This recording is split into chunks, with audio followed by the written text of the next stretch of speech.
Boa noite, penso que já me ouvem. Boa noite. Boa noite. Sim. Peço-vos desculpa, nós tivemos aqui um problema técnico que nos estava a impedir de aceder com condições. Eu já vos cumprimentei uma série de vezes ao longo dos últimos 15 minutos, mas vocês não me ouviam, portanto, peço-vos desculpa, cumprimentar-vos novamente e agradecer a vossa presença, a vossa disponibilidade. É um enorme privilégio sentir que estamos a debater na atualidade da pandemia Covid-19 o tema do bem-estar dos farmacêuticos.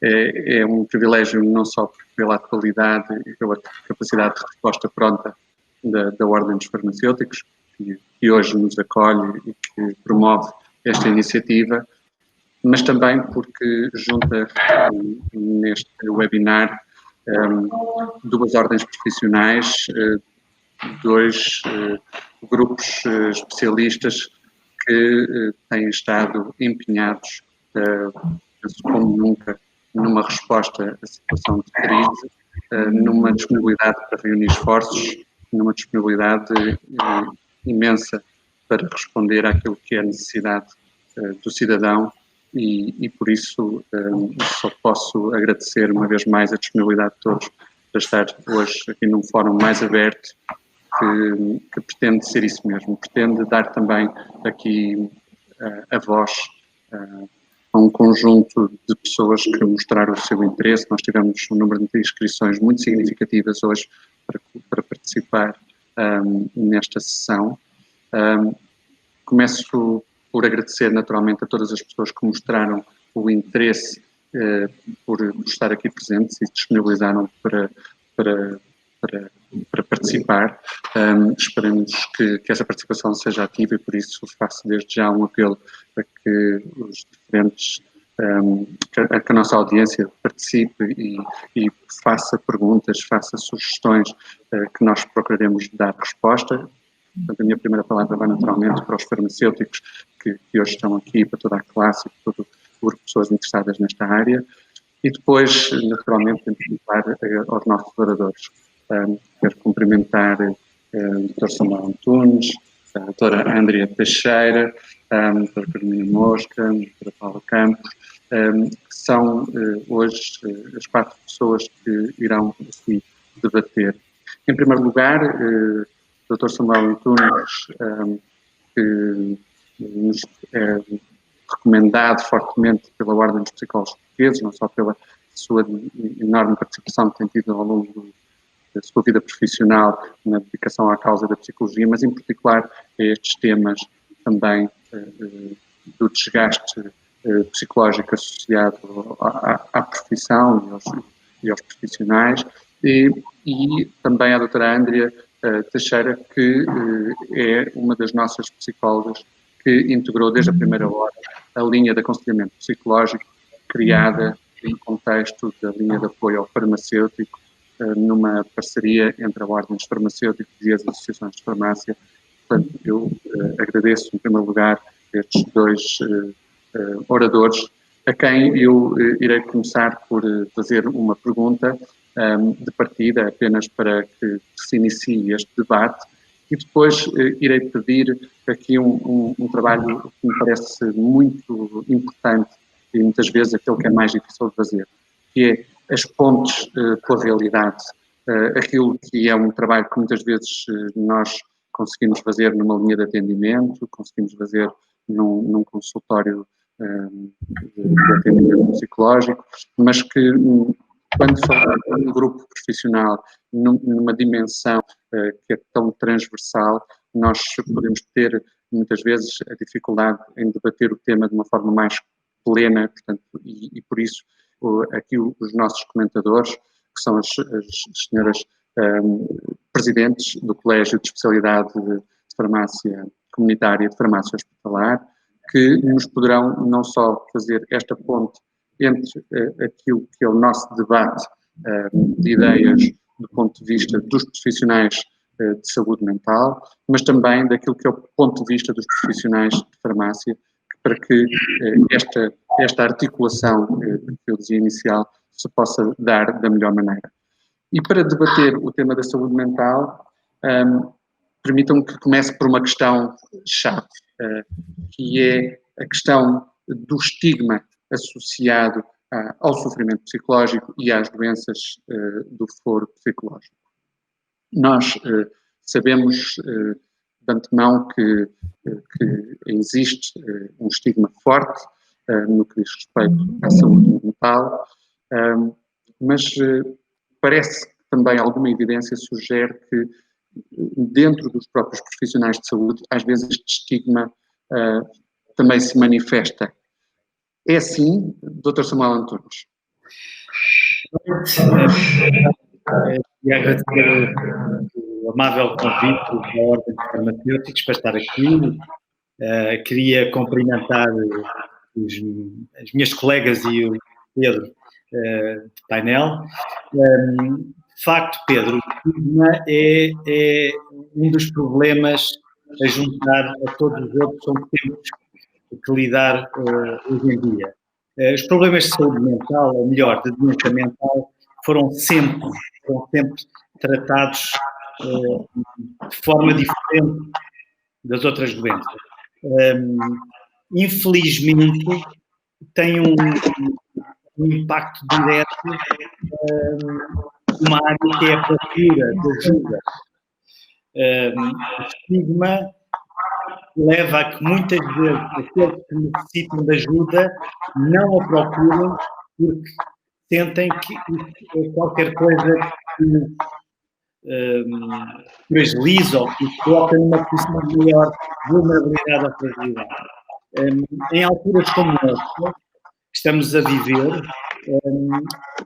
isto devia ser um problema menor ou não ser problema, o que realmente importa e o que é relevante nesta altura é a possibilidade de oferecermos ajuda de qualidade a quem precisa de ajuda. E nesse aspecto, a Ordem dos Farmacêuticos está de parabéns por ter criado uma linha de apoio que oferece essa possibilidade aos seus membros, aos seus associados. Eu gostaria de dizer uma coisa que provavelmente não é novidade. Os profissionais de saúde, em toda a Europa, eu diria mesmo, são os profissionais que têm maior risco. Os estudos da Agência Europeia para a Segurança e Saúde no Trabalho mostram que os profissionais aparecem em primeiro lugar em riscos como stress, violência, burnout e não creio que, sendo nós profissionais de saúde, o estigma possa ser um impedimento para procurarmos ajuda. Até porque há estas duas variáveis. O elevado risco, aparecemos no primeiro grupo profissional de maior risco e a possibilidade de receber uma ajuda técnica especializada que reduzirá o risco.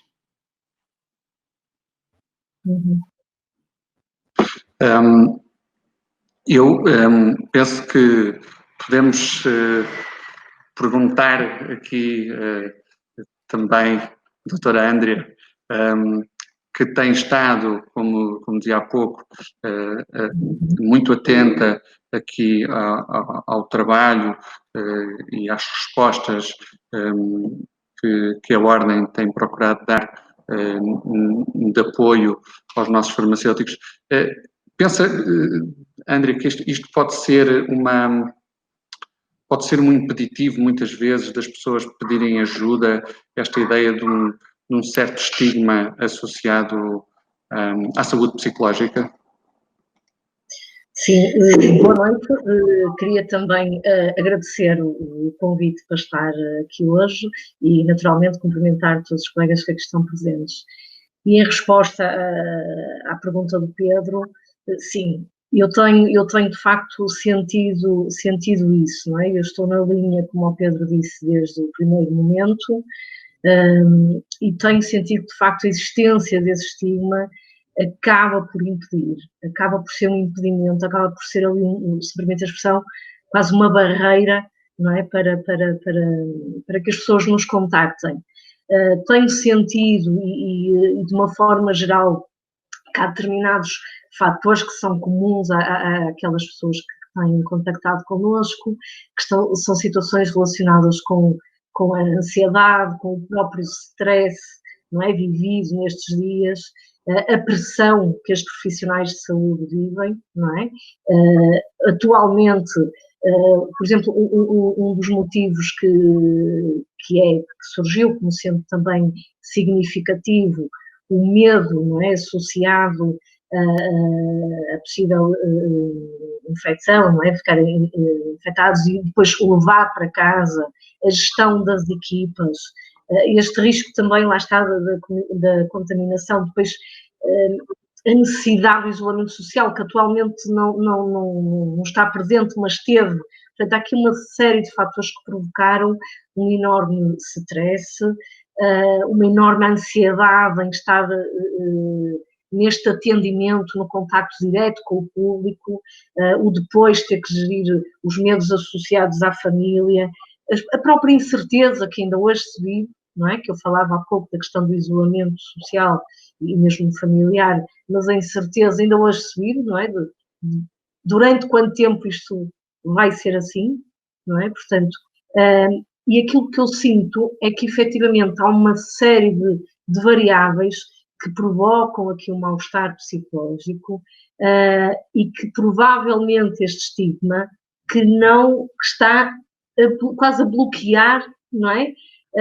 Esta tomada de atitude, se me permitem falar assim, do pedir apoio, de aproveitar de facto esta linha, que aproveito também por felicitar, não é, aqui a Ordem dos Farmacêuticos, porque acho que de facto, aliás, todos os atendimentos que eu tenho feito, na grande maioria deles, as pessoas referem isso como sendo importante, porque acabam muitas vezes por se sentir sozinhas, porque no local de trabalho estão em contacto com outros colegas que também estão sobre este stress, não é?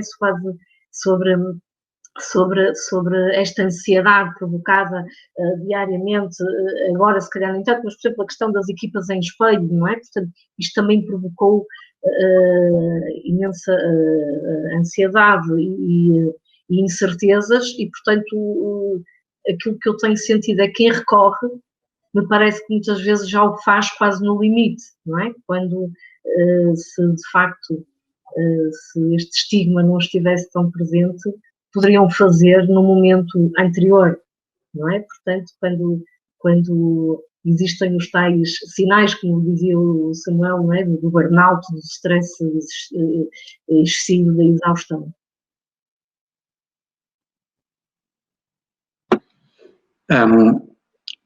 Muito obrigado. Estes dois primeiros comentários, no fundo, vêm ao encontro daquilo que é, se quisermos, talvez muitas vezes, a necessidade de abrirmos o debate sobre o que é, porque é que é tão difícil debater estes temas, não é?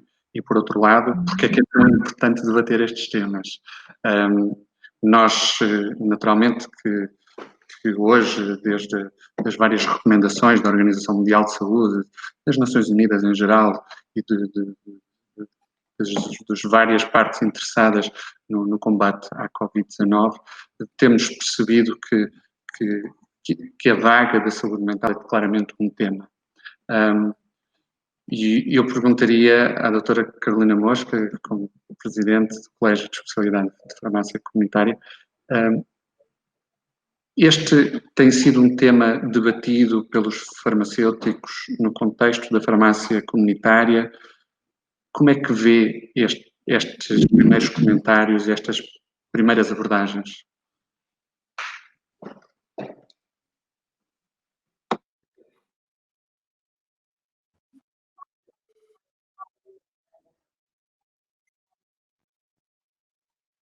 Comunitária para participar neste webinar. Queria também cumprimentar os participantes oradores deste webinar, assim como todos os colegas que estão a assistir, e quero também felicitar a Ordem por esta iniciativa.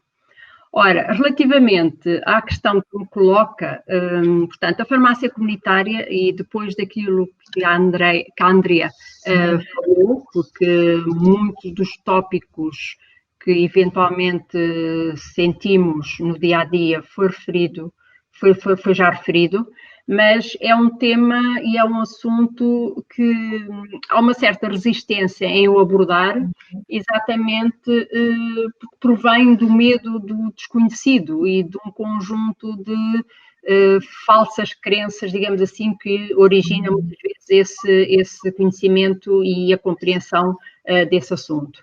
E eu julgo que é muito importante tentarmos desmistificar, digamos assim, estas falsas crenças e muitas vezes os estereótipos que são criados à volta deste assunto, havendo uma melhoria do conhecimento destes temas. Portanto, muitas vezes, e na farmácia comunitária, junto de colegas, e sobretudo nesta fase que atravessamos agora e que começou em março, eu julgo que houve sem dúvida nenhuma algumas questões que poderiam levar a haver esta sensação de algum stress profissional, exatamente motivado por, eu sobretudo acho que é motivado por este sentimento de incerteza daquilo que vai acontecer, uma certa insegurança. Julgo que no início esta insegurança era bastante superior, porque as pessoas tinham medo, tinham receio, tinham as questões familiares, tinham medo de ficar contagiadas. No entanto, eu vi que na farmácia comunitária houve, sem dúvida nenhuma, uma capacidade gigante de adaptação da equipa e uma certa resiliência para fazer face à questão desta pandemia. Inclusivamente posso-vos dizer que não conheço em equipas de farmácias situações que tenham levado a baixas médicas, nem a processos de acompanhamento de menores, digamos assim, porque se formou dentro da equipa como é que é dizer, um espírito de equipa, de partilha, de sacrifício, de união, para fazer face em conjunto a todas estas questões que aconteceram. No entanto, nem todos conseguimos ultrapassar e suportar este stress, e sem dúvida nenhuma poderá haver situações que poderão levar a este desequilíbrio comportamental até que possa surgir. Mas sem dúvida que é um assunto que não é fácil de ser abordado, há uma certa resistência em se abordar este assunto, e eu julgo que este webinar poderá, sem dúvida nenhuma, a nível dos farmacêuticos comunitários, e não só, e todos os outros, haver aqui uma abertura para se poder contactar a linha 1400, no sentido de tentar pedir ajuda, digamos assim, sem sentirmos, sem nos sentirmos, como é que é dizer,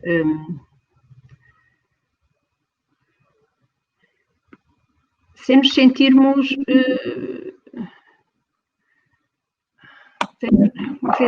sem nos sentirmos daquilo que é necessário, portanto, sem ter preconceitos de o fazer. Era esta a palavra que me faltava, digamos assim. Muitas vezes este pensamento relativamente ao estigma pode, de facto, vir associado a esta palavra que de facto surge, que é a questão do preconceito, quando temos que pedir ajuda. Uma das questões que aparece muitas vezes também na nossa prática clínica é que o prestador de cuidados normalmente assume esse papel, é o cuidador. E muitas vezes o prestador de cuidados esquece que também tem que ser cuidado e também tem que saber estar na outra condição. Uma das dificuldades que pode estar aqui, e eu voltaria outra vez aqui ao Samuel, é nesta distinção entre aquilo que é normal e o que não é normal nos sintomas, não é? Porque muitas vezes nós podemos normalizar um conjunto de sinais, de sintomas no nosso dia-a-dia, que se calhar, se tivermos alguma consciência sobre os mesmos, podemos pedir ajuda em tempo oportuno. Sim.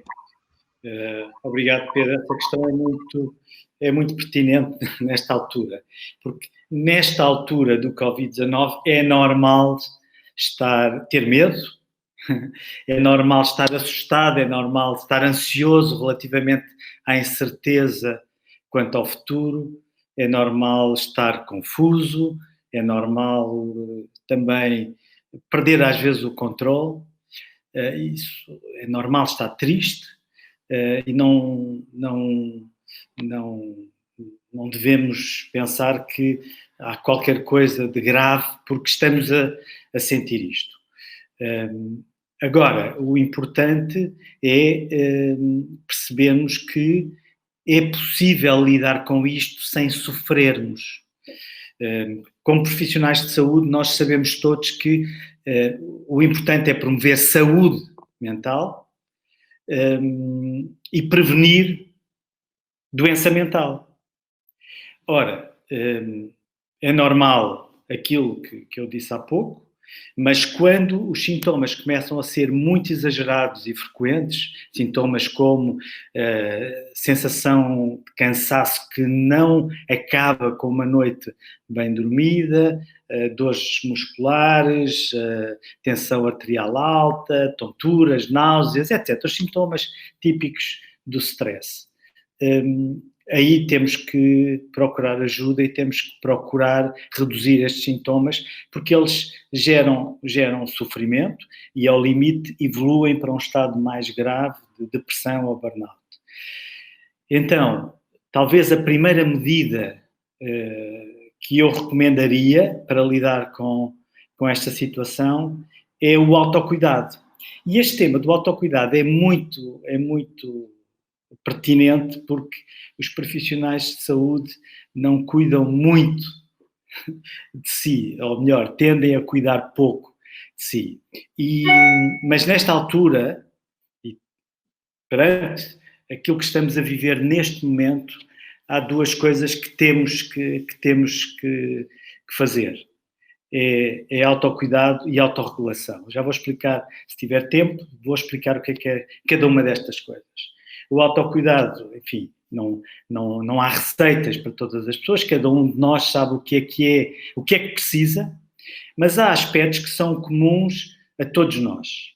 Precisamos dormir 8 horas, precisamos de equilibrar o trabalho e a vida familiar e pessoal, porque está provado à exaustão que este equilíbrio, vida profissional, vida pessoal e familiar, é fundamental para a saúde mental de cada um de nós.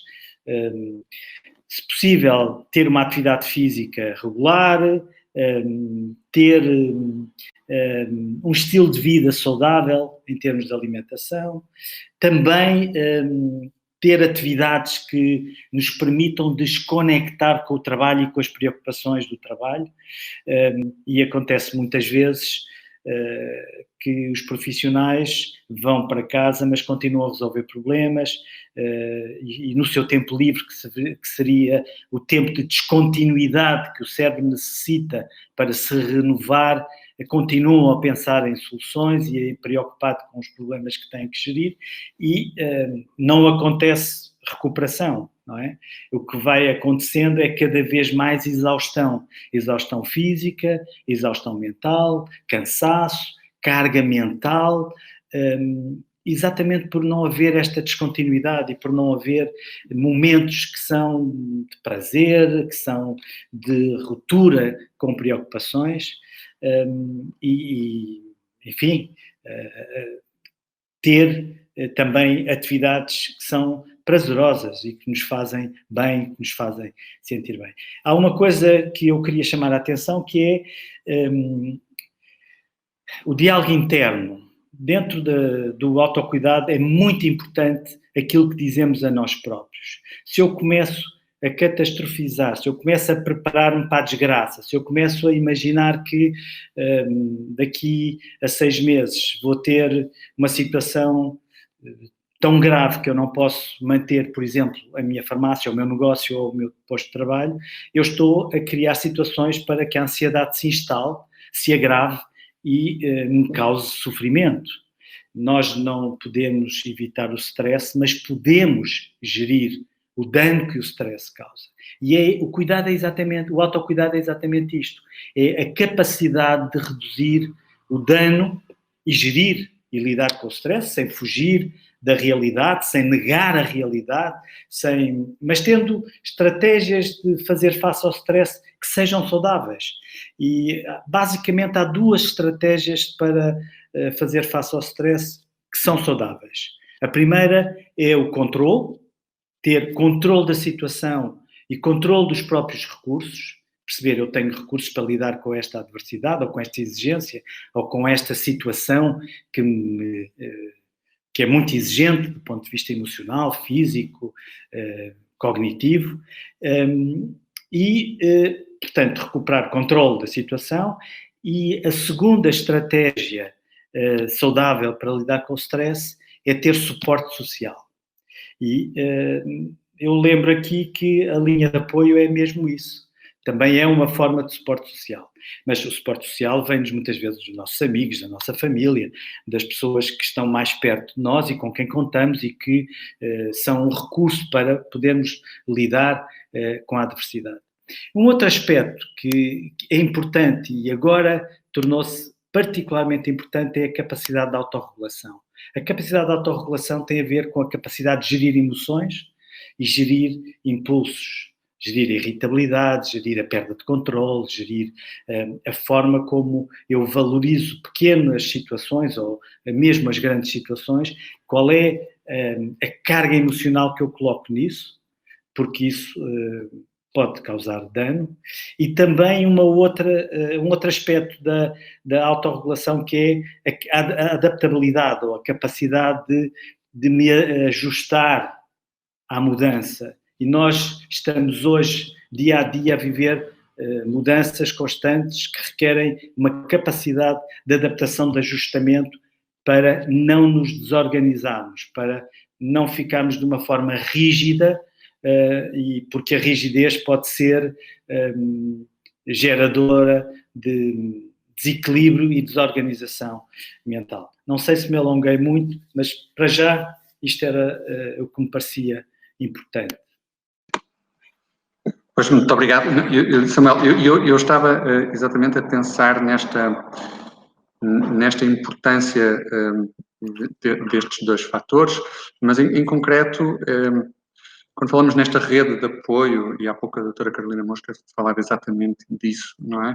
Que sentiu que dentro da classe farmacêutica, em particular aqui dos farmacêuticos em contexto comunitário, procuraram dar aqui um apoio aos seus colegas e que houve um sentimento de união entre os diferentes farmacêuticos e as equipas de farmácia para se protegerem, mas a verdade é que também, e estava aqui também a remeter-me para um dos comentários que surgiu aqui no nosso chat, no nosso debate aqui online, é que as redes de apoio fazem-se a vários níveis.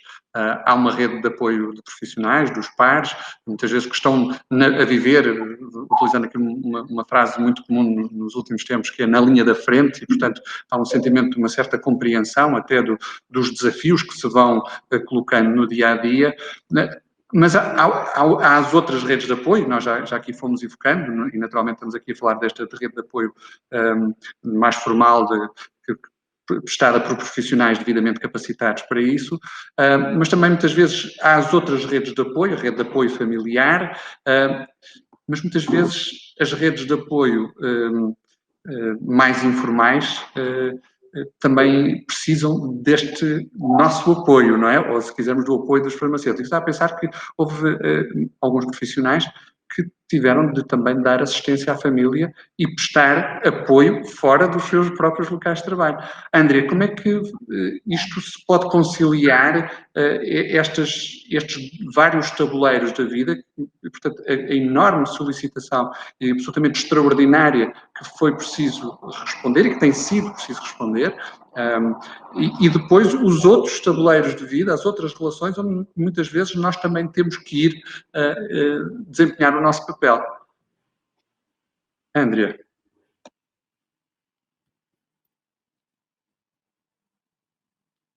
Estamos sem som? Estamos sem som.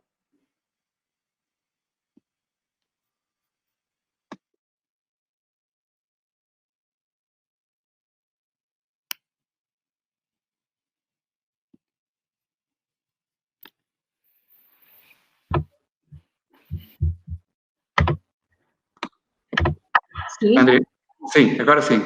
Sim, peço desculpa.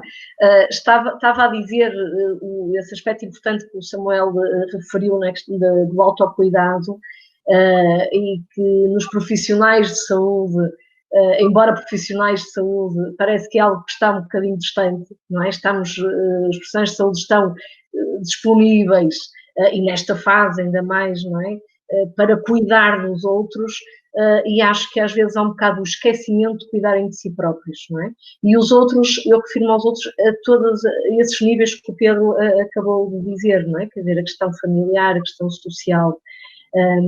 Quando Samuel refere a linha de apoio como sendo ou podendo ser importante, eu julgo que é nesse sentido, não é? Do autocuidado, quando o profissional de saúde, de facto, reconhece que muitas daquelas situações de cansaço, de alterações do sono, da própria insónia, que começam a ser permanentes, frequentes, que começam a interferir, lá está, com o bem-estar da pessoa, não é? Em que há alterações de humor, em que há mais irritabilidade, e que de facto pode ser, se quisermos, um sinal de que algo não está bem. Não está bem com cada um de nós, não é? Continuamos a manter-nos disponíveis para os outros sem estarmos disponíveis para nós próprios. O recorrer, por exemplo, à linha de apoio, e o que eu senti em algumas situações, foi isso, foi as pessoas, era quase como se eu sinto-me bem profissionalmente, mas não me sinto bem comigo próprio,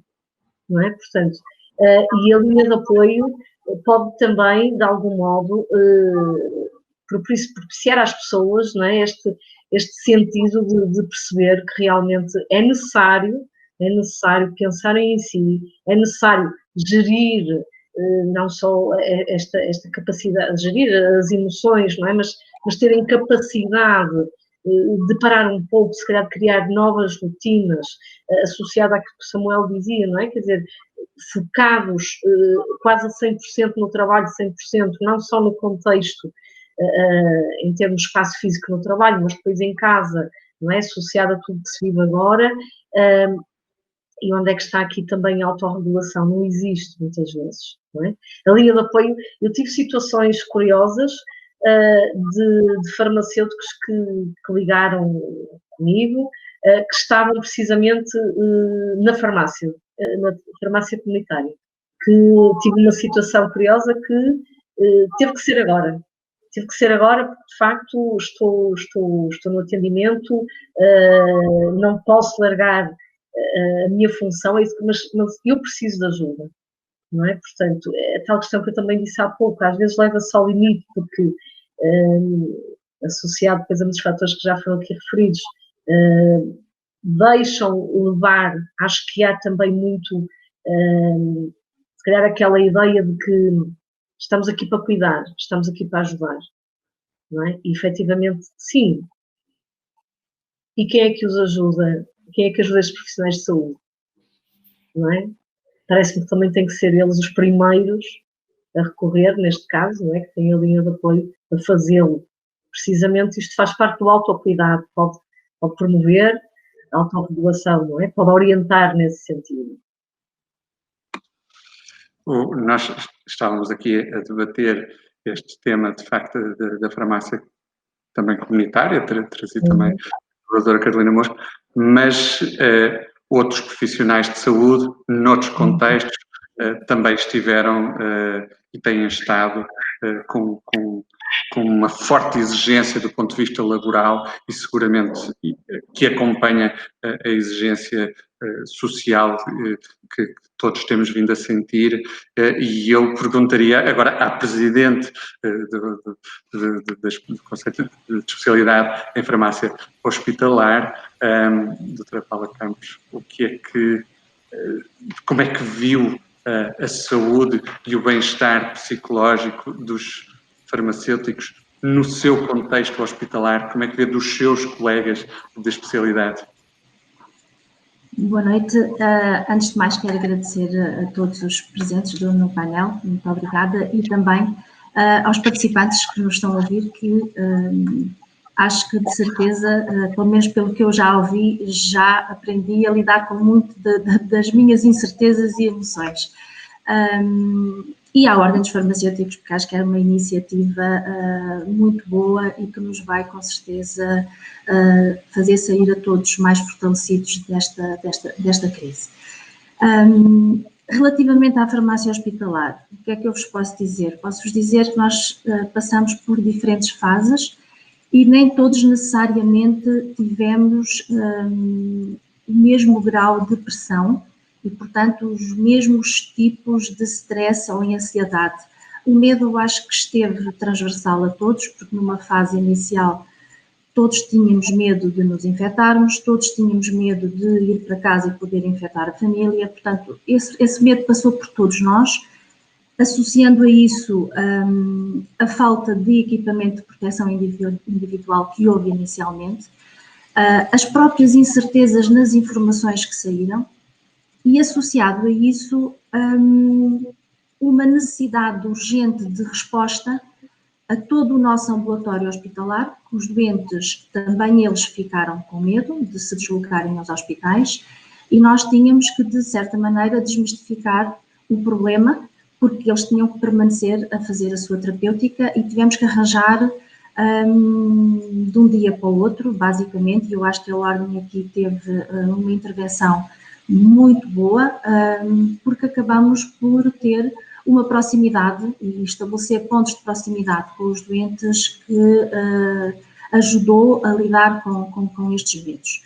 Mas lá está, nós, como profissionais, numa fase inicial, não tivemos tempo para pensar em nós, porque os problemas foram tantos e sucederam-se tanto uns aos outros que eu acho que o nosso maior receio numa fase inicial foi não corresponder ao que os outros esperavam de nós.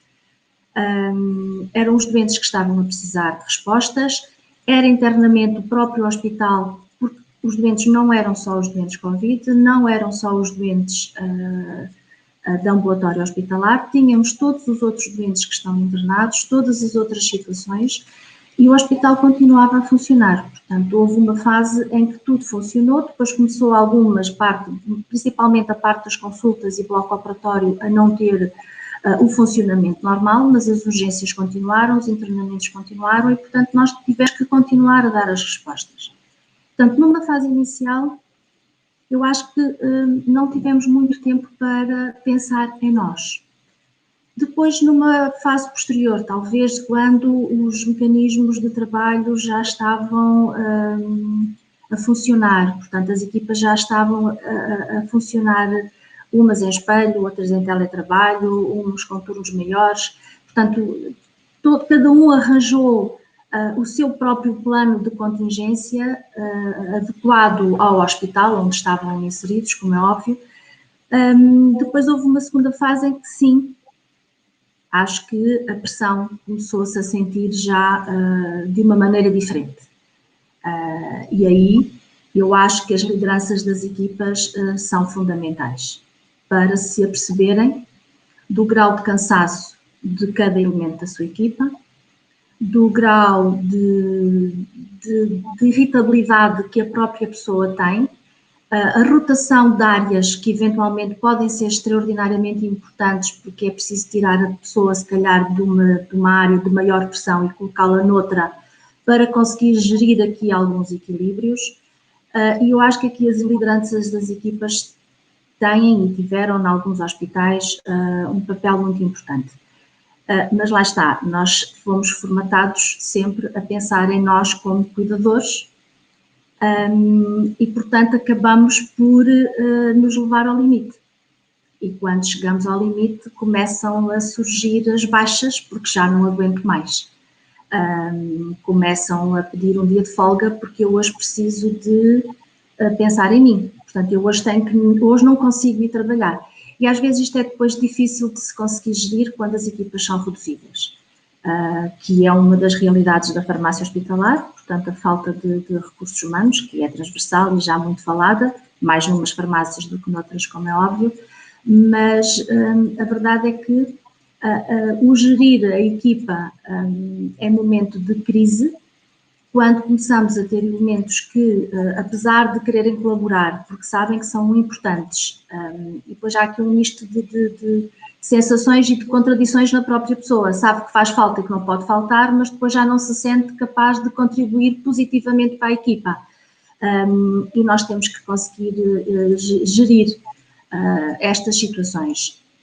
Sei que em alguns hospitais o serviço de psicologia abriu as portas e teve várias sessões de burnout, teve também consultas para quem se propunha a ir às suas consultas, e isto foi facilitador nesse aspecto, porque conseguimos dizer esta pessoa precisa deste apoio e tínhamos as equipas especializadas para poderem dar esse apoio. E, por outro lado, acabamos por ter diferentes grupos profissionais, porque estamos inseridos num meio diferente, pronto, porque temos médicos, temos enfermeiros, temos auxiliares, somos nós, psicólogos, nutricionistas, portanto, somos vários. Todos vivemos o problema da sua maneira, mas temos pequenos pontos de convívio que nos permitiram nos abrir e falar, mais com uns, menos com outros, mas o facto de conseguirmos, por vezes, exteriorizar um pouco aquilo que sentimos, ajuda a priorizar um pouco como pensamos, como valorizamos os diferentes assuntos. E às vezes já há pessoas que depois nos dizem, mas não valorizes tanto isso, ou valoriza mais aquilo. Portanto, tentam-nos ajudar de alguma maneira, não uma ajuda especializada, mas tentamos ajudar-nos mutuamente. Lá está, mas deveríamos sim, sem dúvida, perder um pouco deste estigma e procurar a ajuda profissional, porque bem precisamos delas em alguns momentos.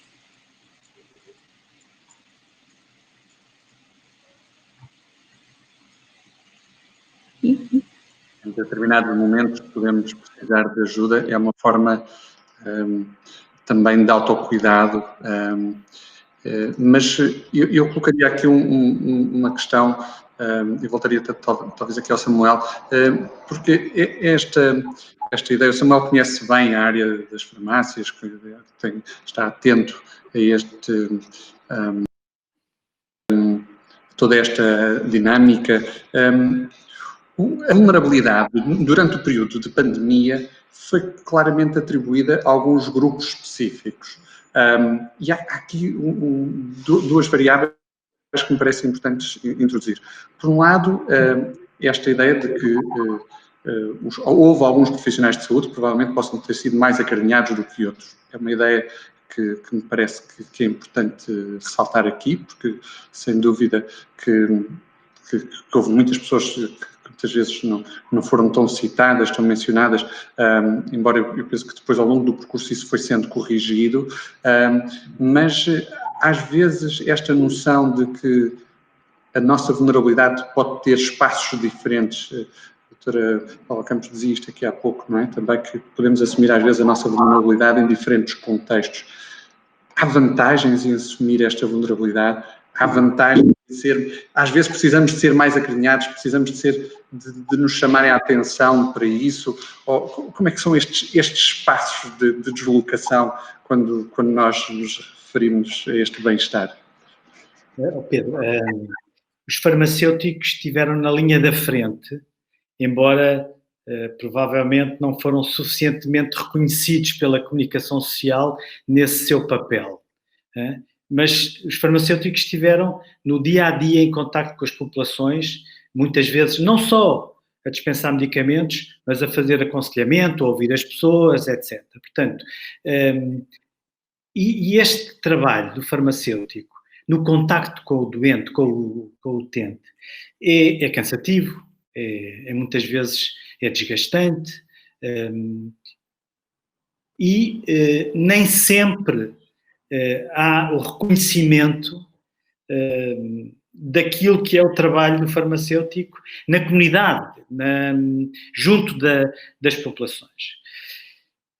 Eu voltaria aqui um pouquinho a reforçar esta ideia de que, para nós fazermos bem o nosso trabalho de ajudar e cuidar, temos que cuidar primeiro de nós. Se não cuidarmos, não cuidamos tão bem. Se não cuidarmos de nós, não cuidamos tão bem dos outros. Porque aquilo o que existe é o tal cansaço mental, até uma certa despersonalização, quer dizer, eu trato o outro como um objeto e não como uma pessoa, porque estou apenas a fazer o meu trabalho de forma automática. Este é o risco que os profissionais de saúde têm, todos os profissionais de saúde têm, quando estão já num estado de exaustão física e mental, porque não acautelaram o fortalecimento dos seus próprios recursos para poderem estar munidos emocionalmente e até fisicamente dos recursos para fazer o seu trabalho.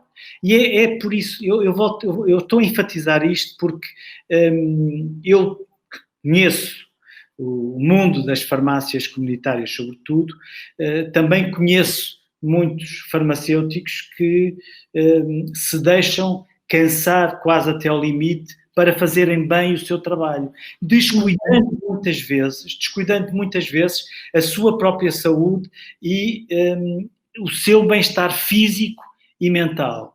E é importante, todos sabemos isto do ponto de vista teórico, pois na prática a coisa não é bem assim. É importante também cuidarmos dos nossos recursos para fazermos bem aquilo que temos que fazer e que queremos fazer bem. Não podemos descuidar isto, sobretudo num período de crise como aquele que estamos a viver.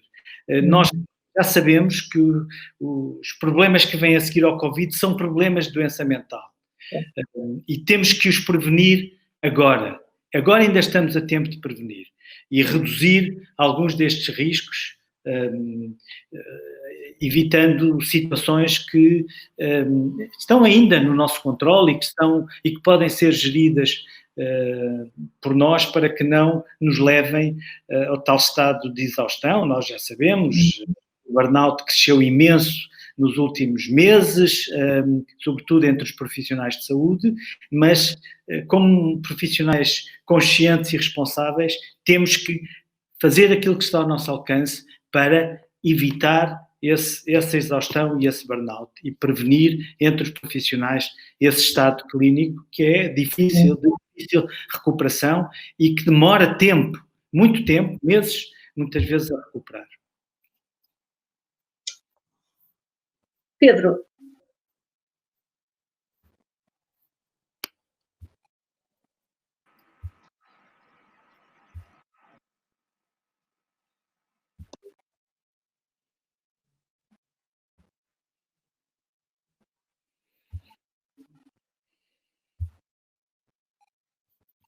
Não sei se posso aproveitar para dizer aqui, Samuel. Força. Terminou, sim. Vai no seguimento do que o Samuel estava a dizer, não é? Que me parece extremamente importante. Esta questão, não é? Dos profissionais de saúde mental, nomeadamente dos profissionais especializados que estão na linha de aconselhamento. Um dos grandes objetivos também é precisamente prevenir, não é propriamente tratar, não é? É uma linha de aconselhamento com este objetivo de prevenir. porque quando falava há pouco da questão da autorregulação, de gerir emoções, da capacidade de se ajustar ou não à mudança,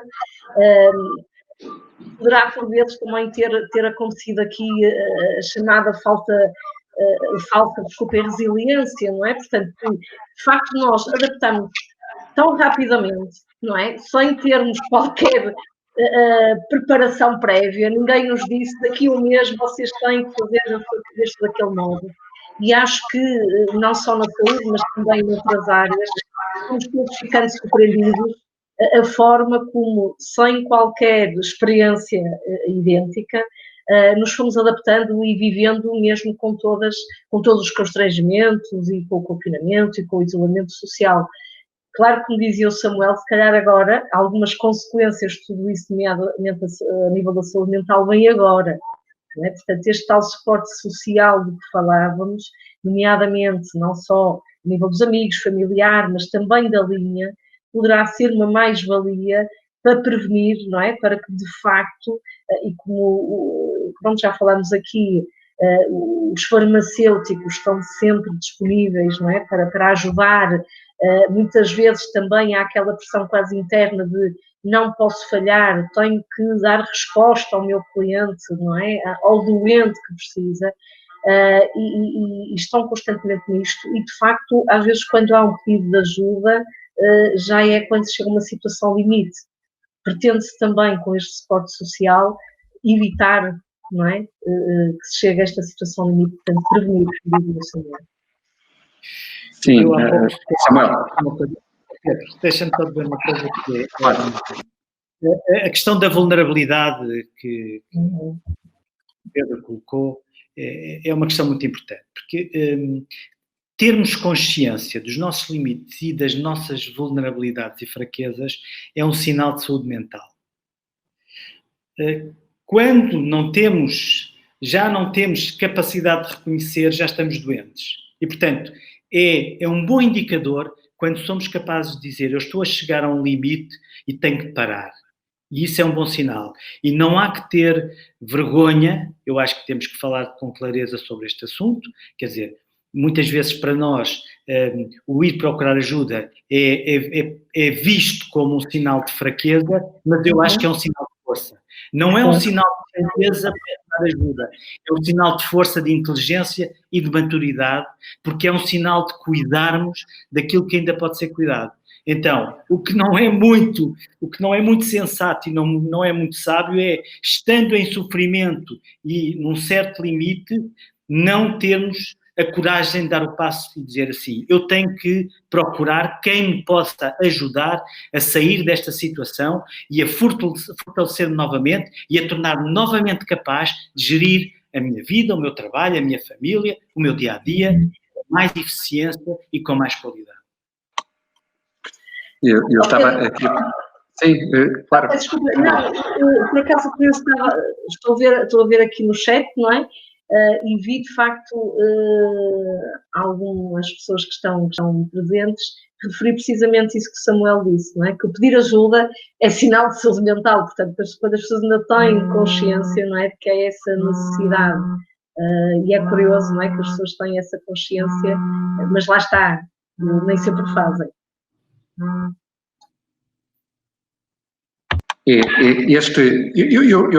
não quero, obviamente, eu penso que uma das grandes características de nos desenvolvermos, de crescermos e de chegarmos à fase de ser adultos responsáveis com vários papéis profissionais, papéis familiares, afetivos a vários níveis, papéis na sociedade. Portanto, nós vamos desempenhando estes vários papéis. O que acontece, parece-me a mim, em determinado momento, é que houve aqui dois momentos-chave. O risco de vida associado à própria pandemia, e, portanto, há aqui uma evidência de que os serviços de saúde têm que ser canalizados para salvar vidas. Depois, esta ideia de salvar do risco que também correm os doentes agudos e, portanto, que precisam de cuidados urgentes, mas que não são Covid, portanto, isso também foi uma preocupação. que foi muitas vezes, aliás, debatido no gabinete de crise da própria Ordem dos Farmacêuticos, foi a preocupação com os outros doentes, não Covid, e depois o acesso aos cuidados de saúde, que foram evitados, também com alguns riscos. Portanto, há aqui um conjunto de exigências que foram transmitidas à população e a todos nós, portanto, de uma forma diária, com muita intensidade, mas também ao nível local, porque os farmacêuticos que estavam na comunidade ouviram muitas vezes: por favor, vocês não podem fechar, porque os outros serviços podem fechar, mas vocês não podem.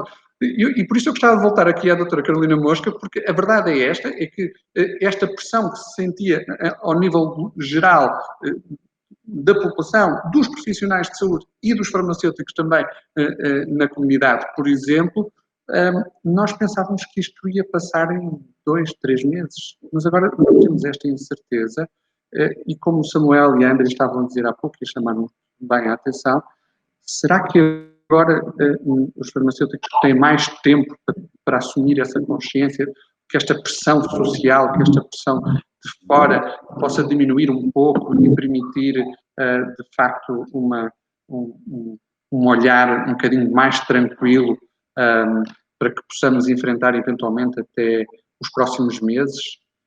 Doutora Carolina Mosca.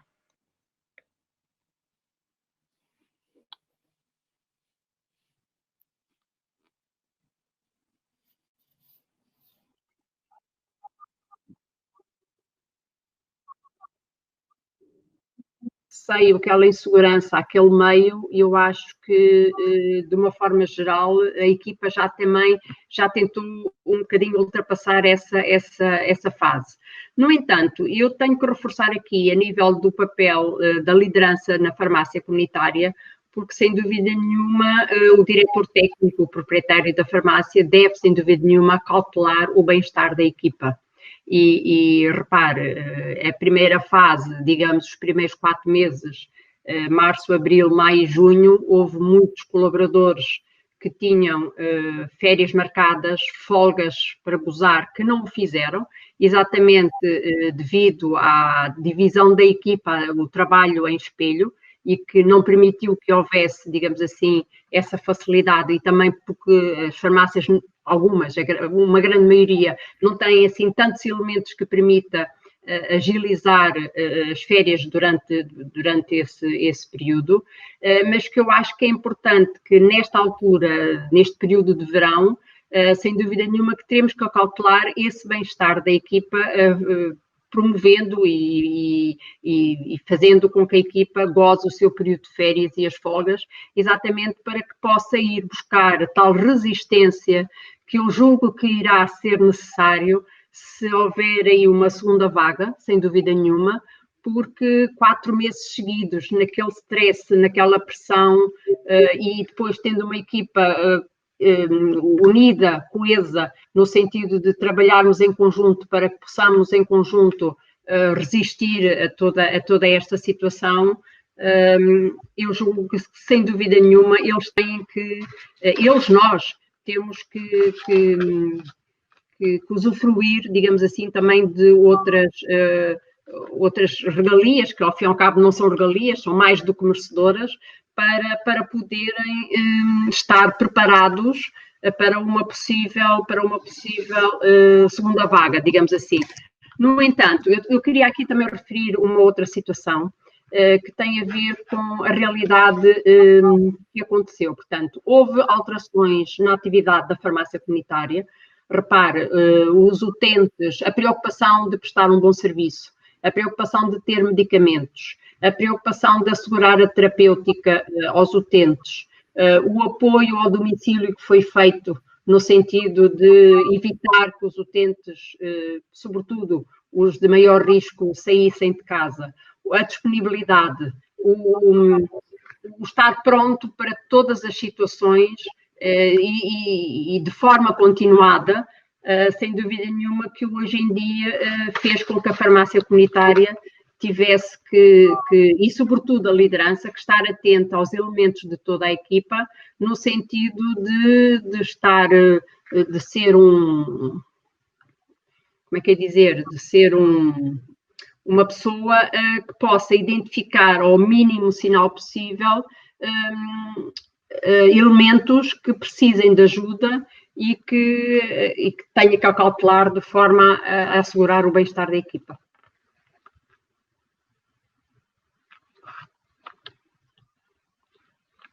E voltava à Andrea para perguntar exatamente sobre um dos grandes objetivos que foram sempre refletidos, foi o primeiro foi este, dos farmacêuticos terem um espaço para cuidar deles próprios e ter ajuda para tomar consciência e perceberem que têm a sua rede, além da sua rede informal, uma rede formal de apoio, mas também há este tópico, não é? Que é o apoio que nós podemos dar aos farmacêuticos para poderem lidar com os seus colegas, para poderem lidar com as suas equipas. André, que apoio e que orientações podemos nós dar para que os farmacêuticos lidem melhor com os seus colegas de trabalho numa situação destas, numa situação de crise? Sim, repare, isto é de facto também importante, não é? Porque depois também há esta dificuldade às vezes em lidar com os colegas de equipa. Não é? Eu acho que o facto de recorrerem à linha e de solicitarem apoio, também os podemos ajudar, de facto, a identificar quais as dificuldades, ou seja, o que é que dificulta a relação, não é? Em que algumas das situações é precisamente a questão da dificuldade de gerir o stress do dia-a-dia. Aquilo que eu encontrei em algumas situações foi precisamente isso, não é? A dificuldade das pessoas em, por exemplo, uma coisa simples, mas que lá está sendo frequente, acaba por levar ao desgaste, que é a dificuldade em comunicar, a dificuldade muitas vezes em também a expressarem de forma adequada se calhar o desgaste que cada um está a viver. Partem muito naquela linha de eu tenho que estar, eu tenho que descobrir a pessoa, eu tenho que aguentar. E, portanto, as orientações que damos é precisamente neste sentido, não é? Da pessoa perceber como é que está. Se, de facto, aquela dificuldade em lidar com o outro está relacionada, lá está, com tudo que se está a passar e é uma situação normal, não é? Portanto, está a acontecer, mas é normal, provocada por isto, ou está a acontecer e já não é normal. Acontece frequentemente, já não há tolerância, portanto, também temos como esse objetivo orientar a pessoa a perceber, não é, efetivamente o que está a acontecer com ela. Como dizia a doutora Paula Campos, se não estou em erro, peço desculpa, que de facto aquilo que sentiu também, tudo bem, em meio hospitalar, mas que foi um bocadinho isto, não é? As pessoas levarem quase até, desculpem, ao fim de linha, não é? O ter que estar presente, o ter que fazer, e depois começaram a surgir as baixas. Não é? Portanto, a orientação que nós damos, lá está também tudo relacionado com o tempo em que nos procuram, em que nos contactam, é precisamente no sentido de evitar isso. Eu não sei se posso aqui complementar, porque eu falo em nome da equipa, mas também é preciso não descurar o papel do proprietário da farmácia comunitária, não é? Porque sabemos que há quebras muito significativas em algumas farmácias e tendo uma equipa, tendo os custos fixos, tendo tudo o que é inerente ao normal funcionamento da farmácia e para fazer face, digamos assim, a todas estas questões, são também, não é somente a Covid que afeta, digamos assim, o bem-estar, mas também todas estas condicionantes e também a situação económica ou financeira do país, que não sei o que é que vem daí, não é? Portanto, e acaba por haver uma certa dúvida, uma certa insegurança, para acautelar tudo isso. Portanto, não falando só com uma equipa da farmácia, mas também pondo no lado, digamos assim, do proprietário, que tem outras preocupações acrescidas e que poderão, sem dúvida nenhuma, levar a esta situação de necessitar de apoio e de poder recorrer, inclusivamente, à linha de apoio, sem dúvida nenhuma. Desculpe, posso só também, doutora Carolina, eu tive uma situação dessas, não é? Precisamente de um proprietário que recorreu à linha precisamente pela dificuldade que estava a ter em gerir a própria equipa, por algumas baixas que tinha, pelas questões das férias, não é? Que não sabia como gerir. portanto, sentia que poderia, se calhar, não estar, isto nas palavras do proprietário, não estar a ser o mais correto, mas que também não tinha alternativa, não é? Portanto, e que isso estava a provocar imenso stress, referiu mesmo, não é? Que não conseguia, lá está, descansar, dormir, porque no dia seguinte tinha uma nova situação, uma nova equipa, que não era a equipa, são as equipas em Espanha, não é? Para gerir, e portanto que isso que também me deixava angustiado, como é que poderia fazer, não é? Portanto, isso que estava a dizer, eu também tive uma situação dessas e de facto percebi que houve uma necessidade de contactar a linha também para perceber, não é, o que é que estava também a acontecer, se de facto era normal, lá está esta tal angústia, esta ansiedade permanente, que lá está, estava relacionada com a situação que estava a viver no momento.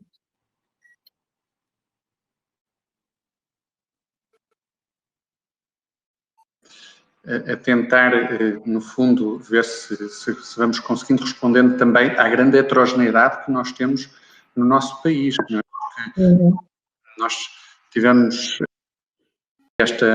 esta noção de que vamos provavelmente enfrentar aqui diferentes problemas e diferentes níveis de pressão, não só do ponto de vista da gestão das próprias equipas, mas também da pressão económica, etc.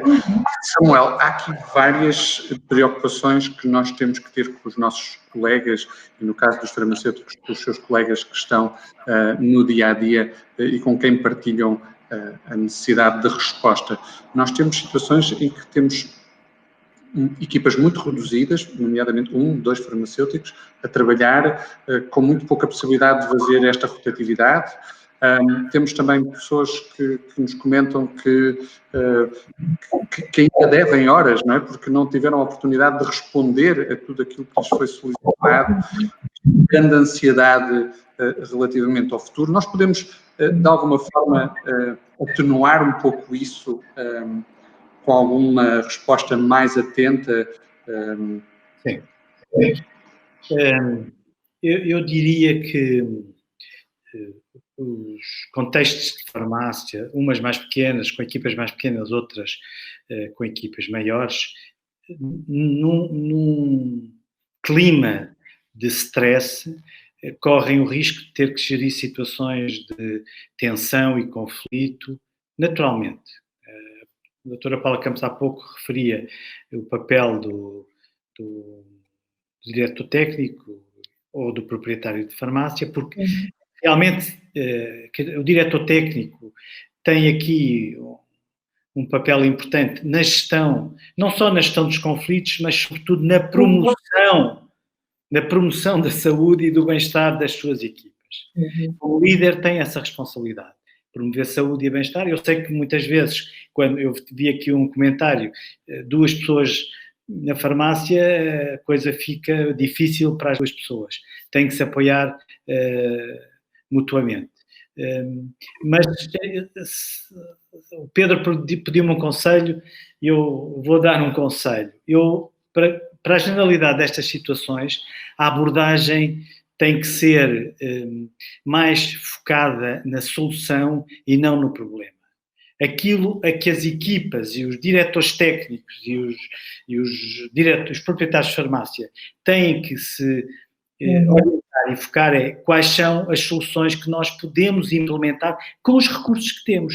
Muitas vezes, e há pouco a doutora Carolina Mosca estava a referir o problema de alguns proprietários de farmácia que já estão a temer o que é que pode acontecer ao negócio, e eu compreendo. Eu próprio tenho um amigo meu que me telefonou há uma semana a dizer: epá, isto está a ficar muito complicado, salários, etc.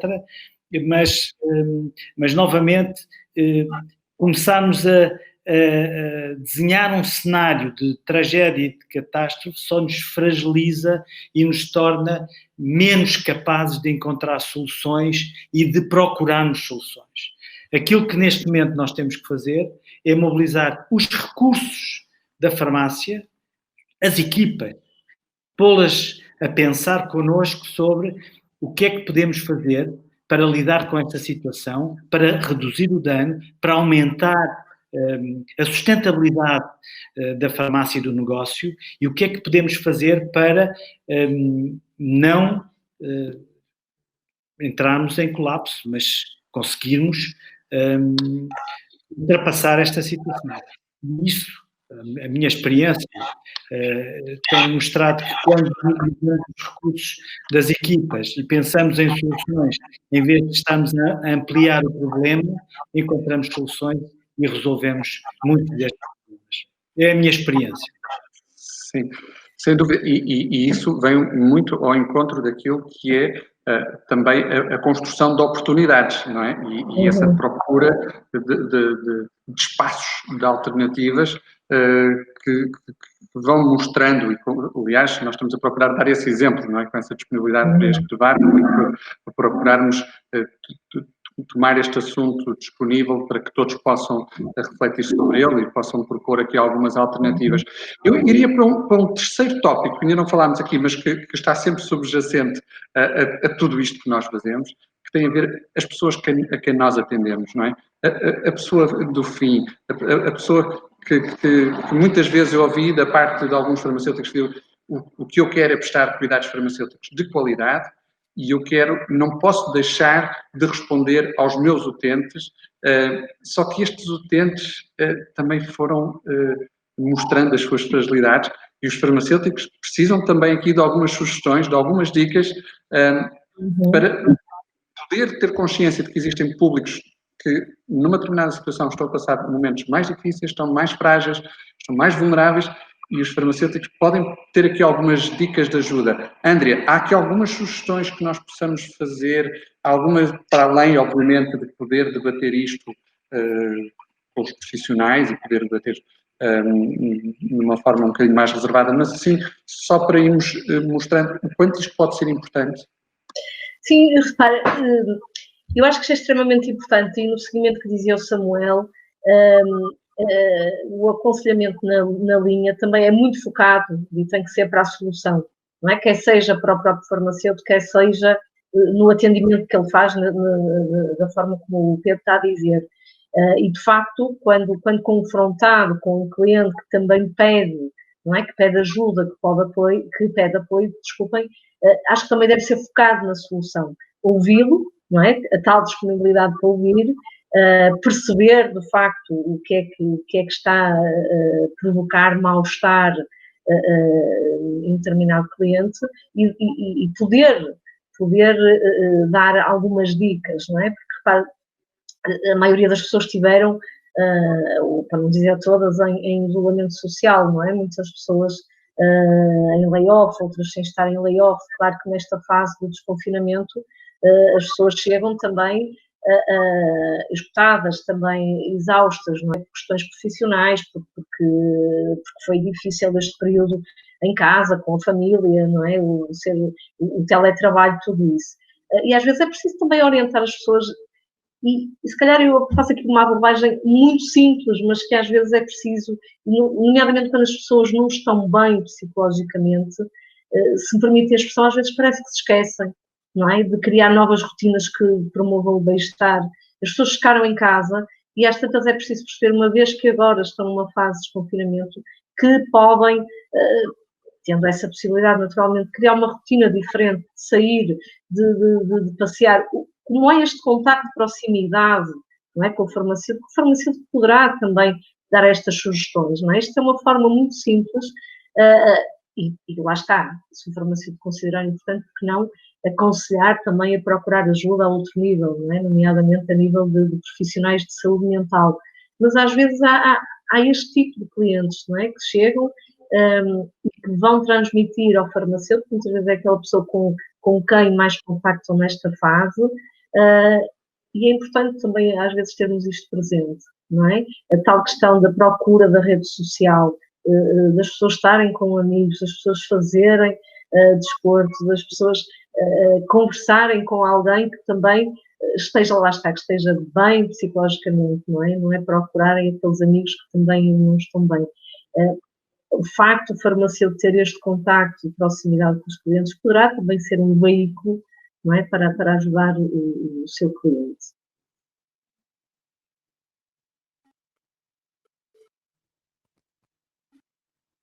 mais difíceis no contexto da farmácia? Sim. Samuel?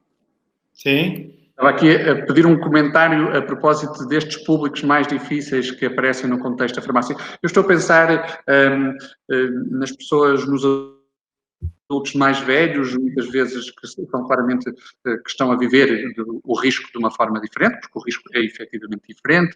Às vezes, adultos mais velhos que possam apresentar algum tipo de alteração cognitiva, com dificuldade em entender a informação que é prestada, até porque sabemos que muitas vezes essa informação vai mudando de semana para semana. E os farmacêuticos são chamados a isto, não é? São chamados a responder a estes públicos. E quando digo alterações do ponto de vista cognitivo, mas também digo do ponto de vista emocional ou até mesmo comportamental, como dizia a Andrea aqui, não é? Sim. Bom, as farmácias comunitárias têm uma longa tradição de cuidar de clientes idosos. Para muitos clientes idosos, para muitos utentes idosos, a farmácia é o único posto de saúde para eles. Para muitos, o farmacêutico é a pessoa de confiança com quem eles partilham as dificuldades, os problemas, não só de saúde, mas muitas vezes pessoais, familiares, etc, etc. Portanto, há já nas farmácias comunitárias uma longa tradição de cuidar, de atender, de ser suporte e ajuda de utentes idosos. E há, pelo menos tanto quanto eu sei, uma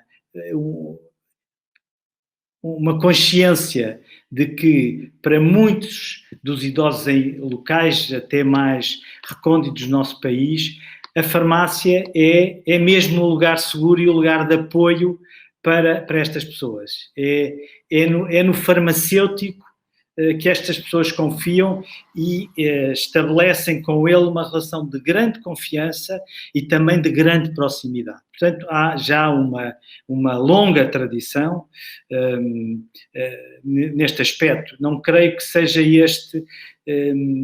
não seja uma grande dificuldade para os farmacêuticos e para os ajudantes técnicos lidarem com utentes idosos e com muitas dificuldades, muitas vezes até da esfera mais cognitiva, não é? E exatamente por isso, pelas dificuldades da esfera cognitiva, o farmacêutico é a pessoa de confiança, a quem em quem o utente confia e que tem a certeza que vai receber ajuda e cuidado devido para os seus problemas. Eu aqui queria só referir uma questão e, sem dúvida nenhuma, queria pegar nas folhas, nas palavras do Samuel Antunes. É, sem dúvida nenhuma, com essa confiança e com essa credibilidade que os utentes têm na farmácia comunitária, que leva a que as equipas da farmácia estejam presentes e estejam, algumas até em situações de sacrifício pessoal, mas que estão presentes para fazer face exatamente a essas necessidades, a esse apoio dessa população idosa e que, como disse muito bem, há inclusivamente locais onde já fechou quase tudo, fechou os correios, fechou o tribunal, mas a farmácia comunitária persiste e é sem dúvida nenhuma um ponto de encontro onde os idosos poderão sem dúvida nenhuma recorrer para demonstrar as suas necessidades e ter o consolo, muitas vezes, de que necessitam, sem dúvida.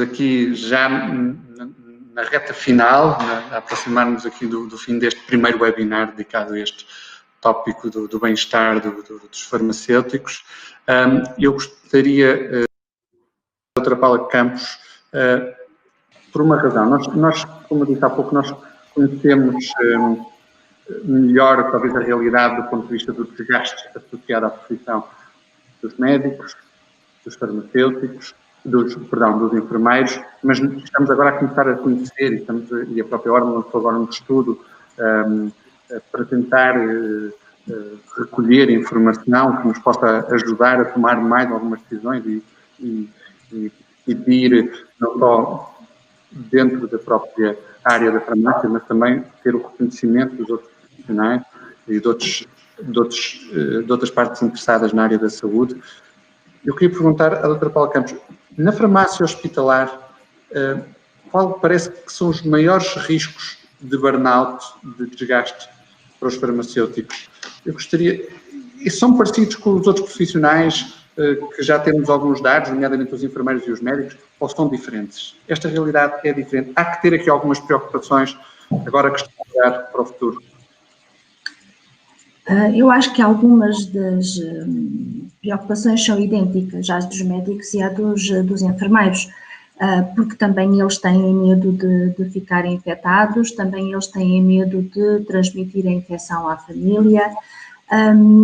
O equilíbrio entre a parte do seu trabalho, os turnos prolongados que por vezes têm, e associando isto ao papel de cuidador de família, por terem crianças menores ou por terem pessoas idosas ao seu cuidado em que precisam de prestar apoio. Portanto, arranjar aqui o equilíbrio familiar, tanto acontece ao farmacêutico, como ao enfermeiro, como ao médico, portanto, a qualquer um de nós, profissional de saúde. Eu acho que nós, farmacêuticos, temos sempre o receio de não ter os medicamentos necessários para a hora que nos é pedido e, portanto, vivemos muito com esse stress. Por outro lado, é o prestar de informação, que é preciso ser na hora, é preciso sermos rápidos, porque por vezes há dúvida, há uma reação adversa, há que notificar se posso usar este medicamento neste doente ou naquele. Portanto, fazendo parte destas equipas interdisciplinares, somos chapados muitas vezes a intervir e de uma forma rápida, que cria, de certa maneira, algum stress em nós. Especialmente quando, por vezes, a informação que temos tem que ser, de algum modo, trabalhada antes de ser prestada para podermos dar a informação mais correta e útil e que é necessária no momento para o médico. Por outro lado, eu acho que também o facto de sentirmos que por vezes podemos não conseguir corresponder à expectativa de todos, tanto de doentes como de outros profissionais de saúde, acaba muitas vezes também de criar algum tipo de frustração no farmacêutico. Vejam, por exemplo, que muitos dos medicamentos que foram recomendados inicialmente para o tratamento dos doentes com Covid tinham indicações off-label. Portanto, não era a indicação core do medicamento. Veio-se a comprovar mais tarde que não era o mais indicado para o tratamento destes doentes. Mas, no entanto, numa fase inicial, era o que se falava, era o que se dizia, e há que ter depois qual era o nosso trabalho no meio disto. Nas equipas, era de tentarmos, às vezes, por vezes, refriar um pouco alguma utilização, por vezes promover outras, dar alternativas e, essencialmente, ter sempre os medicamentos disponíveis para tratar o melhor possível os doentes. Por outro lado, outra situação que ocorreu transversalmente, eu acho que no país inteiro e nos hospitais não foi exceção, foi a necessidade de álcool, do desinfetante das mãos, mesmo os EPIs, as máscaras, o problema de termos máscaras, que tipo de máscaras é que vamos utilizar, os ambientes em que nós tínhamos os doentes Covid, os circuitos que se tiveram de um dia para o outro estabelecer dentro do hospital para manter os circuitos seguros para os doentes não Covid, porque a divulgação de informação que não é seguro ir ao hospital fez com que muitos doentes deixassem de ir, e doentes que deveriam ter ido ao hospital, porque tinham necessidade de ir ao hospital. Criou-se aqui muitos problemas que vamos ter que levar algum tempo a resolvê-los, porque ainda hoje temos doentes que continuam a não querer ir ao hospital, apesar de já estarmos numa fase de desconfinamento, e nós temos que transmitir que nós, na farmácia, tivemos que criar circuitos seguros para os nossos doentes de ambulatório. Tivemos que criar circuitos seguros para os próprios profissionais da farmácia, que tenham que se deslocar aos serviços de internamento, aos serviços de urgência, às unidades de cuidados intensivos. Portanto, nós temos que estabelecer para as nossas equipas ambientes seguros e temos que também ter ambientes seguros para os utentes que chegam. Esta preocupação que nós temos connosco, farmacêuticos, técnicos, auxiliares, assistentes técnicos que trabalham connosco no dia-a-dia, são as mesmas preocupações que os outros profissionais também têm, porque também eles têm que manter ambientes seguros no local de trabalho em que eles estão inseridos, certo? Quando nós vamos a uma visita médica, obviamente que temos médicos e enfermeiros, nutricionistas, podemos ter eventualmente assistentes sociais, portanto temos outros profissionais de saúde connosco e todos nós temos que estar em ambiente seguro. As preocupações são transversais, portanto todos temos as mesmas preocupações e todos temos que ter os cuidados, e isso é extremamente importante, e vê-se que existem estes cuidados, de nos protegermos uns aos outros, ou seja, de tomarmos as precauções que são necessárias para nos protegermos a nós e protegermos também os outros profissionais e os doentes como é de esperar. Uma das preocupações neste momento que é muito grande é realmente o desgaste das equipas, o cansaço que se vai começando a refletir, o facto de não ter havido férias, portanto terem sido canceladas as férias, a não perspectiva numa fase inicial de quando é que vamos poder ter férias, o de nos terem dito podem marcar agora, mas em qualquer altura podemos desmarcá-las, e esta incerteza de podermos ou não podermos ter as férias também acaba por provocar algum desgaste emocional, porque está-se à espera de ter esse período de descanso. E há pouco, quando vos referi que há efetivamente pessoas que chegam a um desgaste emocional que é preferível que parem do que continuem. E nós sofremos tantas pressões de tanto lado, mudanças tão rápidas e bruscas, que fomos chamados a montar serviços Covid de um dia para o outro, porque hoje uma enfermaria chega amanhã, tem que ser 2, depois da manhã já eram 3 e, portanto, a necessidade de estabelecer novos serviços, dar resposta às novas situações todos os dias, provocou esse desgaste e, portanto, nós somos todos diferentes e cada um tem a sua maneira de lidar com o desgaste que o próprio serviço dá e uns lidam melhor, outros não tanto. E lá está, eu continuo a achar que a relação que se estabelece aqui de trabalho nas equipas é forte, todos dizemos uns aos outros que vamos conseguir ultrapassar, sem dúvida. Há pessoas que dizem isto inúmeras vezes, que eu acho que sinto que por vezes é para se autoconvencerem que efetivamente isso vai acontecer dessa maneira, e é preciso estarmos atentos a essas situações. Não é só dizer que vamos ficar todos bem, é efetivamente construirmos e tomarmos medidas para que efetivamente todos fiquemos bem e que consigamos todos ultrapassar, nem que no meio haja 1 ou 2 elementos da equipa que tenha que mudar de área, que tenha que parar momentaneamente para conseguir restabelecer a sua energia e continuar connosco, porque vem aí uma segunda vaga, muito provavelmente, e vamos ter que estar preparados para ela. Mas acho que temos que aprender com os erros da primeira e não cometê-los novamente na segunda, se é que isso nos vai ser possível, ou seja, nós vamos ter que restabelecer as equipas, refortalecê-las e reorganizarmos novamente, porque neste momento nos hospitais o que está a acontecer é que nós estamos a trabalhar ainda com circuitos Covid e circuitos não Covid. E, portanto, tanto doentes infectados e doentes não infectados. E continuamos a ter tudo como se estivéssemos em plena pandemia. Portanto, apesar do hospital poder ser um hospital que já não tem doentes internados Covid, mas todos os doentes que entram são potenciais doentes infectados. E, portanto, nós, para garantirmos os circuitos seguros, tivemos que manter os circuitos tal qual como se estivéssemos num período de pandemia.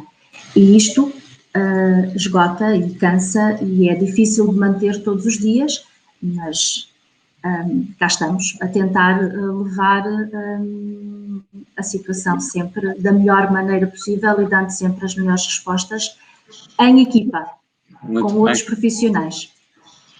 Muito obrigado. Pedro, Sim, gostava de ter aqui uma coisa na sequência do que a doutora Paula Campos agora disse. Eu acho que é muito importante enfatizar um aspecto. Quer dizer, cada um de nós deve estar alerta aos sinais de stress no seu próprio corpo e na sua própria mente, mas como equipa também temos que estar alerta aos sinais de stress e exaustão dos nossos pares e dos nossos companheiros e membros da equipa. E isto é um aspecto muito importante porque com esta história de evitar o contacto social, nós às vezes verificamos situações em que estamos com mais dificuldade em falarmos uns com os outros. Garantir distância física não tem que ser garantir distância social, pelo contrário. O que nós precisamos neste momento é de proximidade social nas equipas, para se apoiarem, para cuidarem uns dos outros, para se ouvirem, para criar espaço onde se possa dizer eu estou a sentir mal, não estou a conseguir dormir, estou a ter insónias, não estou a conseguir recuperar do cansaço, estou a perder a memória, estou a ter ansiedade, ataques de pânico, alterações de humor, enfim, espaço nas equipas para podermos dizer uns aos outros o que é que está a acontecer connosco e cada um de nós tem a responsabilidade de cuidar de si, mas também cuidar dos outros e se todos cuidarmos uns dos outros vamos seguramente reduzir os problemas de doença mental nas equipas. Só a intervenção da doutora Paula Campos fez-me pensar nisto e eu acho que é muito importante. Também temos que passar esta mensagem de, como equipa, somos suportes uns dos outros e estamos disponíveis para cuidarmos uns dos outros, para nos ouvirmos, para falarmos daquilo que está a ser difícil, daquilo que nos causa medo e daquilo que gera insegurança e ansiedade. E estarmos, às vezes, somos nós que detectamos no outro os tais sinais de stress e dele estar no limite, porque começa a cometer erros que antes não cometia. Porque um dos problemas do stress exagerado é que a pessoa perde alguns critérios de controle e começa a cometer mais erros, alguns graves, que habitualmente não aconteciam. E isso é um alerta nas equipas para dizer, alto, alguma coisa não está a correr bem com esta pessoa. É preciso fazermos alguma coisa. E mesmo se ele não reconhece, então nós temos que fazer qualquer coisa para o ajudar a tomar consciência que há algo que não está bem com ele. E isto não é um problema, é mesmo cuidar uns dos outros. Desculpe, Samuel, se me permite, eu até sugeria aqui as próprias equipas, não é?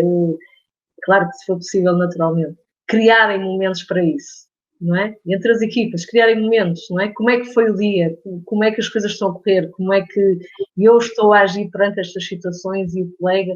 Criarem momentos, não é? Criar mais informais, mas que vos permita, entre a equipa, refletir de facto sobre isto, não é? Estou a agir de forma diferente do colega, está a acontecer algo que não acontecia, não é? Entre a equipa, criar isto, quase grupos de autoajuda também, não é? Um bocadinho, lá está no sentido de prevenir e não de tratar.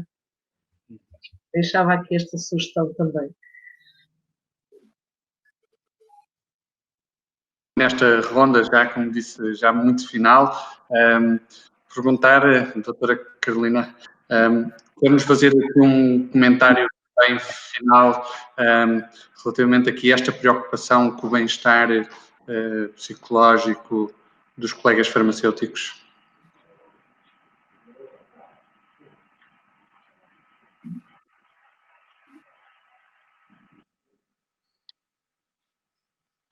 Doutora Carolina, terá de ligar também o som, por favor. Obrigado. Eu liguei. Obrigado. Não sei se ouvir, mas liguei. Relativamente a essa questão que me coloca, sem dúvida nenhuma que o bem-estar da equipa é fundamental e aquilo que foi focado há bocadinho que a Paula Campo referiu e que o Samuel também referiu, haver, sem dúvida nenhuma, uma interajuda, uma à vontade, caso haja necessidade, para pedir ajuda e apoio em determinadas situações, ter uma liderança na equipa que esteja atenta a pequenos sinais que não podem passar despercebidos, de forma a fomentar esse bem-estar da equipa e promover todos os meios, digamos assim, para que o bem-estar da equipa se mantenha. Eu aqui apenas queria referir, porque no início, em março, no início, quando isto tudo começou, houve, sem dúvida nenhuma, muito medo das equipas. Porquê? Exatamente por causa da falta de recursos, a falta de álcool gel, a falta de álcool, a falta dos EPIs, a insegurança que levava as equipas a terem medo, a terem receio de ir ao balcão, de contactar os utentes, e tudo isso deve ser, sem dúvida nenhuma, acautelado, de forma a promover o bem-estar da equipa e a dinâmica entre os elementos, no sentido de tentarmos em conjunto ultrapassar toda esta situação. Mas quem precisar, que não tenha esse preconceito, digamos assim, e que deva pedir ajuda e que deva ligar para a linha de apoio e que deva ligar, inclusivamente, ou consultar outros profissionais de saúde a pedir ajuda nessa área, sem dúvida nenhuma.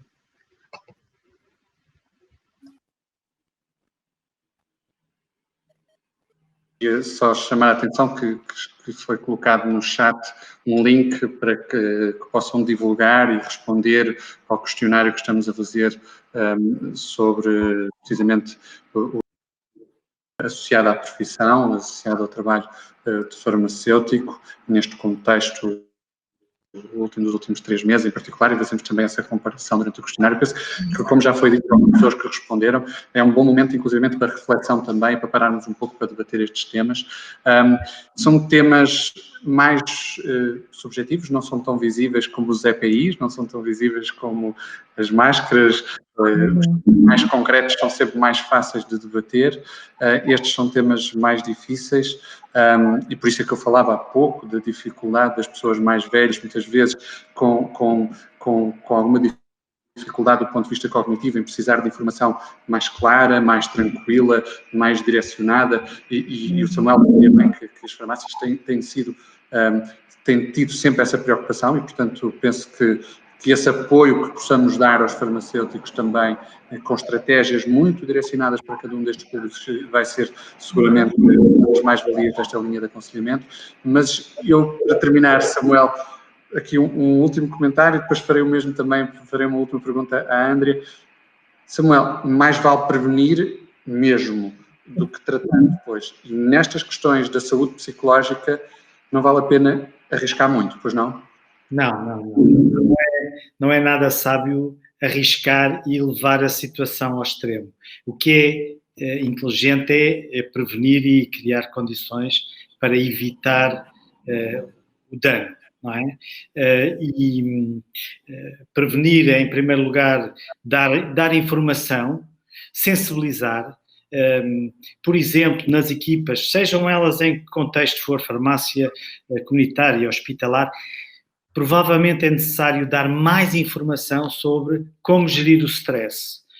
Quais são os sinais físicos, emocionais, comportamentais do stress? Por vezes as pessoas sentem-se cansadas e pensam que é só isso, mas há todo um conjunto de alterações associadas ao stress que tem que ser calculado. E a melhor maneira é mesmo dar alguma informação, sensibilizar as equipas, todos os trabalhadores, todos os profissionais, para alguns indicadores de alerta.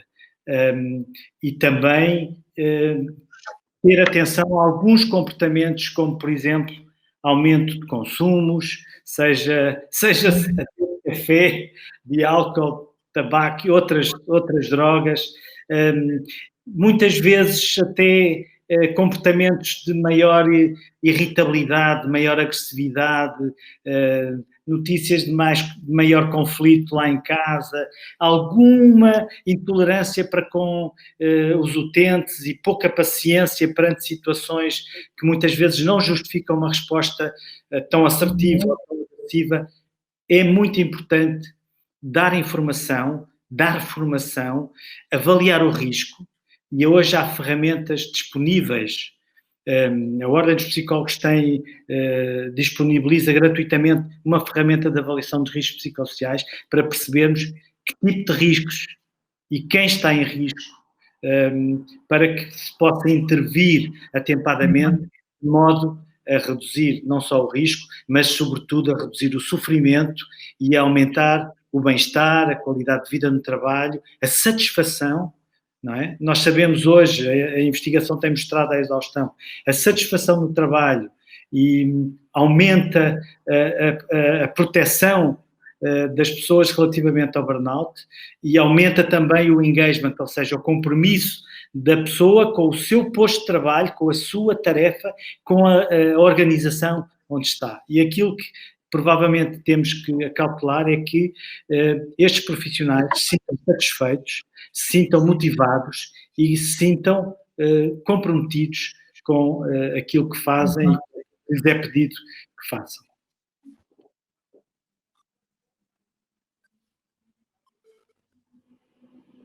Eu agora iria aqui terminarmos.